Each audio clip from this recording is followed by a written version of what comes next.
बंधु माने आमर हिंदू धर्म रे प्रत्येक सधवा नारी माने निज स्वामींकर मंगल कामना करी दीर्घायु कामना करी प्रत्येक दिन निज मथारे सिंदूर लगाई थांती।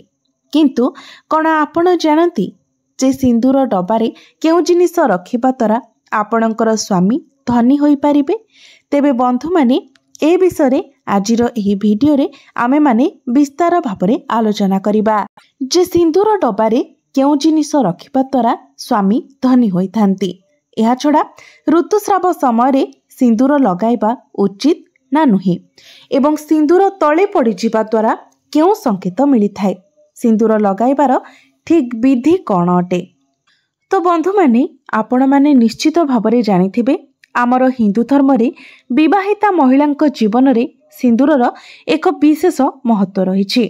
आपण माने हिंदू धर्मर विवाहिता महिला मानकु सिंदूर लगाइबार निश्चय देखिथिबे।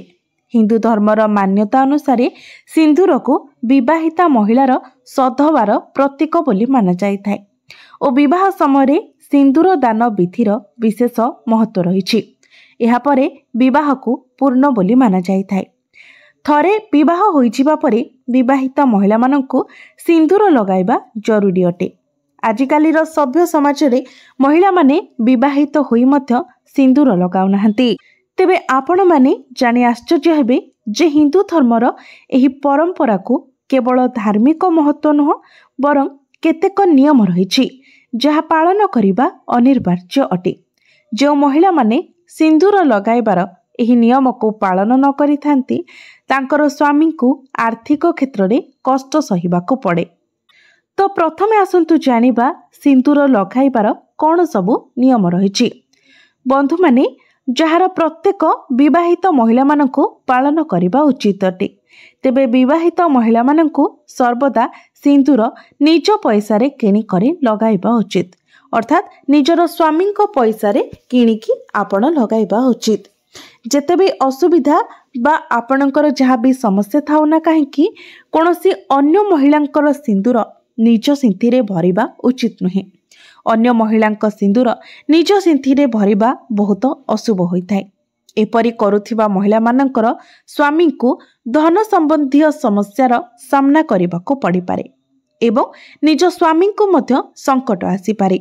एहा सहित विवाहित महिला मानकु उपहार रे मिलुथुबा सिंदूर ठारू दूरेई रहिबा उचित, कारण शास्त्र रे उपहार रे मिलुथुबा सिंदूरर उपयोग को अशुभ बोली माना जाइछि। एहा द्वारा आपणकर स्वामी और आपणक उपरे विपद आसिबार संभावना बढ़ी जाइथाय। एहा छड़ा महिला को स्नान न करी सिंदूर लगाइबा उचित नुहे। सर्वदा महिला माने स्नान सारी सर्वप्रथमे सिंदूर लगांती। सिंदूर लगाइबा समय निज स्वामींकर लंबा आयुष और सफलतार कामना करिथांती। एहा द्वारा तांकर भाग्य प्रबल शक्तिशाली होइथाय। महिला माने निजर सिंथीरे सिंदूर भरिबा बेले माता पार्वती को ध्यान करिबा उचित, कारण अखंड सौभाग्यवतीर वरदान माँ पार्वती ठारू ही प्राप्त होइथाय। घरे कोनोसी प्रकारर सूतक किंबा जदि महिलांकर ऋतुस्राव होइथाय तेबे महिला माने सिंदूर न लगाइबा भल, कारण एपरि समय सिंदूर लगाइबा द्वारा सिंदूरर अपमान होइथाय। सिंदूर तले पड़ी जिबा बहुत बड़ अशुभर संकेत देइथाय। एही कारणरू पिलांक ठारू सिंदूर दूरेई रखा जाए। शास्त्र रे सिंदूर तले पड़ी जिबाकू अशुभ बोली माना जाइछि। केबे भी सिंदूर को कहा आगरे लगाइबा उचित नुहे। कहा आगरे सिंदूर लगाइबा द्वारा आपणक संपर्क रे नजर लागिथाय और स्वामींकर भल पाइबा आपणक प्रति कम हो जाइथाय। तापरे महिला माने निज सिंथी रे सिंदूर भरिबा पई सर्वदा सुखिला सिंदूर व्यवहार करिबा उचित। महिला माने सिंदूर लगाइबा बेले जदि मथारे सिंदूर पड़ी जाए तेबे शास्त्र रे एहाको बहुत शुभ बोली माना जाइथाय। एहार अर्थ आपणकर स्वामी आपणको अधिक प्रेम करिथांती। जदि भूल रे आपणक हाथरू सिंदूर तले पड़ी जाए तेबे ताकू नाଳ नर्दमारे न पकांतु। एहा द्वारा सिंदूरर अपमान होइथाय। प्रथमे आपण माँ पार्वती को क्षमा प्रार्थना करंतु, कारण सिंदूर तले पड़ी जिबा शुभ होई न थाए। जदि आपण माँ पार्वती को हाथ जोड़े क्षमा मागती तेबे एहाद्वारा अधिकांश अशुभ प्रभाव चली जाए। एहापरे सिंदूर को एकाठी करी आपण निजर मथारे लगाई कौनसी गछ तले रखी दियंतु।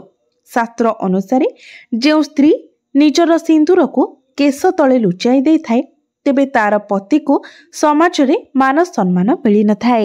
तार स्वामी जेते उच्चतम शीर्षता को छुईबा को चाहे सही पर्यंत पहुंची पारि न थाए, सर्वदा असफल होई थाए। सही कारणरू सिंदूर जेते लंबा लगाइबे और मथा आड़ को जेते लगाइबे स्वामींकर भाग्य मध्य सेते अधिक चमकिब। कारण मथारे सिंदूर लगाइबा द्वारा स्त्रींकर शक्ति जागृत होई थाए। शास्त्र रे यह स्पष्ट भावरे कहा जायछि कि महिला मानंकु सर्वदा नाकर सीधारे मध्यरे सिंदूर लगाइबा उचित। केबे केबे जदि महिला बंका सिंदूर लगाई देई थाए तेबे शास्त्र रे एहाकु अशुभ बोली माना जाय थाए। एपरि करिबा आपणको आपणक स्वामींक ठारू दूर करि देई थाए। महिला मानक विवाह समय जेतेबेले तांको सिंथिरे सिंदूर लगा जाय थाए सेमाने सेबेठारू शपथ करिनेबा उचित जे निज सिंदूर को सर्वदा संभालिकी रखिबे। जदि कोनोसी कार्य बा पूजा आपणक घरे होई थाए तेबे सेही समय अल्प अल्प सिंदूर लगांतु। एहा द्वारा विवाह समय आपणको जो आशीर्वाद मिली थाए ताहा सर्वदा आपणको आपणक कार्य रे सफलता देई थाए तथा आपणक परिवार रे खुशी एवं सुख समृद्धि वृद्धि करि थाए। एबे आसंतु जानिबा सिंदूर डबारे केउ जिनिस रखिले स्वामी धनवान होइथांती। तो बंधु माने सिंदूर डबारे सर्वदा आपण एक रूपार मुद्रा रखंतु। यह अत्यंत शुभ होइथाए। एपरि करिबा द्वारा माँ पार्वती आशीर्वाद आपणको प्राप्ति होइथाए। एही कारणरू प्रत्येक विवाहिता महिला माने निजर सिंदूर डबारे गोटे रूपार मुद्रा निश्चित भावरे रखिबा उचित। एपरि करी सेही सिंदूर को लगाइबा द्वारा आपणकर स्वामींकर आयुष लंबा होइथाए, स्वामींकर भाग्य खोलिबारे लागिथाए, तेणु से धनवान हेबारे लागिथांती। विवाहिता महिला माने निजे सर्वदा सिंदूर लगाइबा उचित। जदि आपणको स्वप्न रे सिंदूर देखा जाए तेबे यह बहुत शुभ होइथाए। स्वप्न रे सिंदूर देखा जिबार अर्थ हेउची आपणकर बाप घरु कोनोसी खुशी खबर मिलिबाको जाउछि। एहा सह जदि आपणक सह किछि अशुभ हेबाको जाउछि ताहा मध्य टळी जाइथाए। जदि कुमारी कन्या निज मथारे सिंदूर पिंधुथिबार देखे तेबे एहार अर्थ ताहार विवाह तार मन पसंदर पुओ सहित हेबाको जाउछि। सिंदूर सधबार चिन्ह होइथाए। सिंदूर रे माता रानीकर आशीर्वाद लुचि रहिछि। जदि सिंदूर लगाई आपण पूजा पाठ करती तेबे तार अनेक फल आपणको मिलिथाए। सधबा सिंदूरर उल्लेख रामायण काल रे मध्य करा जायथिला। माना जायथाए कि माता सीता 3 दिन श्रृंगारर रूप रे सिंदूरर प्रयोग करिथिले एवं कथा अनुसारे हनुमान जेतेबेले माँ सिंदूर लगाउथिबार देखिले ओ ताहा जानिबा पई तांको मनरे इच्छा हैला। हनुमान पचारिथिले कि माँ आपण प्रतिदिन सिंदूर काहेकि लगाउछंती। माता सीता कहिले कि से भगवान रामंकर लंबा आयुष पाई सिंथिरे सिंदूर लगाउछंती एवं एथिरे भगवान रामचंद्र प्रसन्न होइथांती। भगवान रामचंद्रंकर अनन्य भक्त हनुमान निज प्रभु रामचंद्र को प्रसन्न करिबा पई संपूर्ण शरीर रे सिंदूरर लेप लगाइले। एबे आसंतु जानिबा सिंदूर लगाइबार सठिक विधि कौन रहिछि। विवाहित महिला माने सिंदूर लगाइबा बेले तांकर मुख उत्तर किंबा पूर्व दिग हेबा उचित। एहा सहित ऐशान्य कोण मध्य एहा पई शुभ अटे। वास्तु अनुसारे उत्तर पूर्व दिगरे भगवानंकर वास होइथाए।